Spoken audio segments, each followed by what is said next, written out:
नमाज ख़त्म होने के बाद हमें क्या क्या काम करने हैं, फिर उसके बाद नमाज के अंदर क्या चीज़ें मकरूह हैं, कौन सी चीज़ें नमाज के अंदर कर सकते हैं, कौन सी नमाज के अंदर नहीं कर सकते हैं, और कौन सी ऐसी चीज़ें हैं कि जिनसे नमाज इंसान की ख़त्म हो जाती है, बातिल हो जाती है, दोबारा नमाज हमें पढ़नी पड़ेगी। ठीक है जी। तो सबसे पहली चीज़ जो सलाम फेरने के बाद हम करेंगे वो अज़कार है।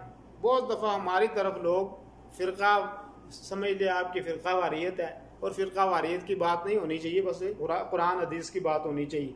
बहुत दफ़ा लोग हमारी तरफ ये समझते हैं कि नमाज जब ख़त्म हो गई तो नमाज के बाद दुआ करना बहुत ज़रूरी है जी। इमाम क्या करेगा, दुआ करेगा और पीछे सारे लोग आमीन कहेंगे, और दुआ करने का एक रिवाज बन गया है। समझ में आई नहीं बात? तो एक आदमी थोड़ा सा अल्हम्दुलिल्लाह रब्बिल आलमीन ऊंची आवाज़ से करता है, फिर खामोश हो जाता है, फिर पीछे भी हाथ खड़े करते हैं, क्या मांगा इमाम ने, किस चीज़ पे हमने आमीन कही, कोई पता नहीं होता किसी को। और किसी फ़िरक़े के नज़दीक हकीकत अगर देखी जाए तो ना ये दुआ फ़राइज़ में से है, ना ये वाजिबात में से है, ना ये सुन्नतों में से है। अगर किसी आदमी को सिर्फ यही 3 चीज़ें नमाज के ताल्लुक से समझ में आ गई जो मैंने बताई हैं पिछले 2-3 हफ्ते में, तो आपके सारे जो इख्तलाफात हैं अपने मुल्कों में वो सारे ख़त्म हो जाएंगे। क्यों? झगड़े सारे इन्हीं चीज़ों से होते हैं। बात समझ में आ रही है? अगर आपको पता चल गया कि नमाज के फ़राइज़ क्या हैं तो आप समझ जाओगे कि इसके बगैर नमाज नहीं होगी। आपको पता चल गया वाजिब है तो आप कहेंगे जी गलती होगी, सजदा साहब कर लूँगा, नमाज पूरी हो जाएगी। तीसरी चीज़ आपको पता चल गई ये सुन्नत है, झगड़ा ख़त्म हो गया। अब जी एक मसला और है, वो इंशाल्लाह मैं उसकी वजाहत करना चाहता था लेकिन अभी कर दूँ। मिसाल के तौर पे बहुत सारे लोग ये समझते हैं कि नमाज टोपी के बगैर नमाज नहीं होगी। क्या आपने जो फ़राइज़ पढ़े हैं या आप या अपने मुल्कों में जो उलमा हैं उनसे पूछें भाई नमाज के फ़राइज़ क्या है? 14 फ़राइज़ मैंने आपको बताएं, उनमें पूछें उसमें टोपी का तज़किरा है कि टोपी के बगैर नमाज नहीं होगी? क्या उसमें टोपी का तज़किरा है कि टोपी के बगैर नमाज नहीं होगी? फ़राइज़ को छोड़ दो, उसमें नहीं है। वाजिबात में क्या टोपी का तज़किरा है कि अगर किसी ने टोपी नहीं पहनी तो उसके नमाज नहीं होगी, सजदा साहब करना पड़ेगा?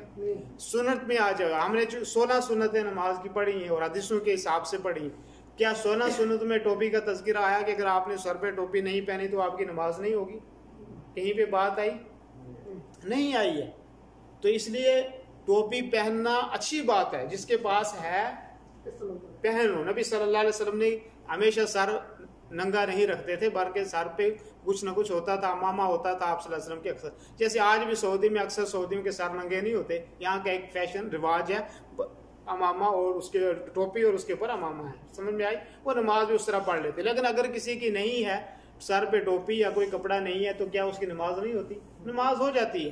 तो इसलिए कोई ज़रूरी नहीं है कि जिसने नमाज टोपी नहीं पहनी उसकी नमाज नहीं होगी। नमाज में ज़र्रा बराबर भी कोई फ़र्क नहीं पड़ेगा, ज़र्रा बराबर जिसको कहते हैं कोई फ़र्क नहीं पड़ेगा, नमाज उसकी बिल्कुल मुकम्मल और दुरुस्त हो गई। बात सुने, एक ये मसला हमारी तरफ आम लोगों के जहनों में होता है, पुरानी टोपियाँ आके मस्जिद के अंदर रख दी, कभी धोई ना, प्लास्टिक की टोपियाँ आके रख दी, और वो टोपियाँ के जो हम अल्लाह ताला ने फरमाया तुम मस्जिद में जाओ तो ज़ीनत इख्तियार करो, अच्छे कपड़े पहन के जाओ।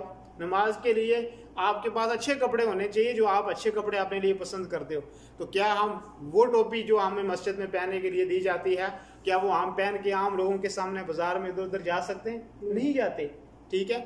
इसी तरीके से लोग क्या करते हैं कि बाज़ दफ़ा मैंने ऐसा भी देखा लोगों को कि टोपी नहीं है तो ये शलवार ऊपर करके सर के ऊपर रख लेते हैं कि नमाज नहीं होगी। बाज़ दफ़ा ऐसे लोगों को भी मैंने देखा कि जो क्या करते हैं, कोई किसी के सर से टोपी उतार के ज़बरदस्ती उसके सर के ऊपर रखते हैं। ये कहाँ, कौन सी ये ज़रूरी बात है कि जिसकी वजह से आप कहेंगे लोग? और अक्सर व बेशतर आज नौजवान मस्जिदों से क्यों दूर है? कोई नमाज पढ़ने के लिए आ जाता है, या कॉलेज के कोई स्टूडेंट आ गया, वो वहाँ उनका एक अपना लिबास है, ठीक है नहीं, तो वो टोपी नहीं पहनते, वो आगे या कोई हुकूमत का कोई वकील है या कोई दूसरा आदमी आगे, तो आप उसको जी मस्जिद से बुजुर्ग कहेंगे जी आपने टोपी नहीं पहनी, आपकी नमाज नहीं। अक्सर व बेशतर लोग मस्जिदों से इसीलिए मुतनफ़िर हो रहे हैं कि टोपी नहीं पहनी।